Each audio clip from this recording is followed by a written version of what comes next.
ఉదయం సభలో మనం చాలా విషయాలు చర్చించాం.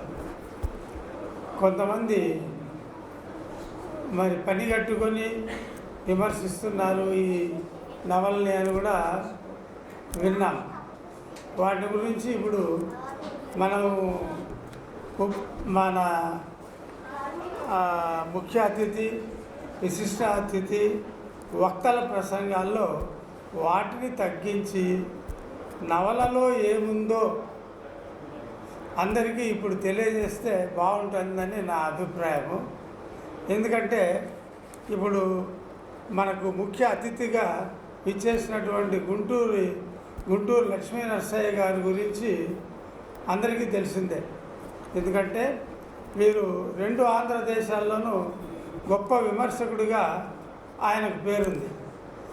మా చిన్నప్పుడు మేము చదువుకునేటప్పుడు చెప్పేవాళ్ళు, విమర్శ అంటే ఏమి, సద్విమర్శకుని లక్షణాలు ఏవి అనేటివి.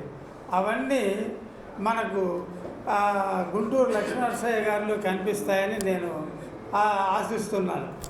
తర్వాత మిగిలిన వాళ్ళందరిలోనూ అదేవిధంగా మరి ప్రసంగిస్తారని, ఆ విషయాలే అంటే నవల్లో ఉన్నటువంటి విషయాల మీదే మీరు కాన్సన్ట్రేట్ చేస్తారని నేను భావిస్తున్నా. ఇంకోటి ఏమంటే ఈ విమర్శ కూడా చాలా రకాలుగా ఉంటుంది అని నేను చదువుకున్నటువంటి విషయం. సో ఇప్పుడు మన లక్ష్మీ నరసయ్య గారు ఆధునిక విమర్శకులు. తర్వాత ఆధునిక విమర్శకులు తర్వాత ప్రాచీన విమర్శకులకి తేడా ఏమి అంటే మనకు తెలుసు. ఆధునిక విమర్శకులు కేవలం కవిత్వం అనేది ఆనందాన్నే ఇవ్వాలి, రసానందమే కవిత్వము లేదా కావ్యము అనే విధంగా చెప్పారు. కానీ ఇప్పుడు ఆధునిక విమర్శకులు ప్రాచీన విమర్శకుల అభిప్రాయం అది. ఆధునిక విమర్శకులు ఏమి అంటే మాకు రసానందం ఉంటే ఉండొచ్చు, లేకపోతే లేదు, కానీ సమాజాన్ని పట్టించుకొని రచయిత ఒక కావ్యాన్ని కానీ లేదా ఒక నవలను కానీ రాశాడా లేదా అనేదే ప్రధానం అన్నమాట.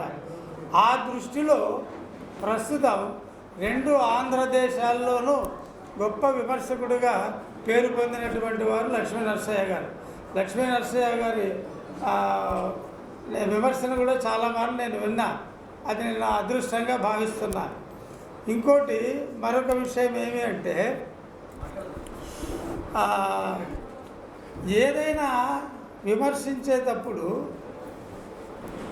రచయితలో లేదా రచయిత రాసినటువంటి రచనలో ఏదైనా దోషాలు అనిపిస్తే అవి చాలా సున్నితంగా ఎత్తి చూపి వాళ్ళని కరెక్ట్ చేసే ఒక గుణం నేను లక్ష్మీ నరసయ్య గారిలో చూశాను.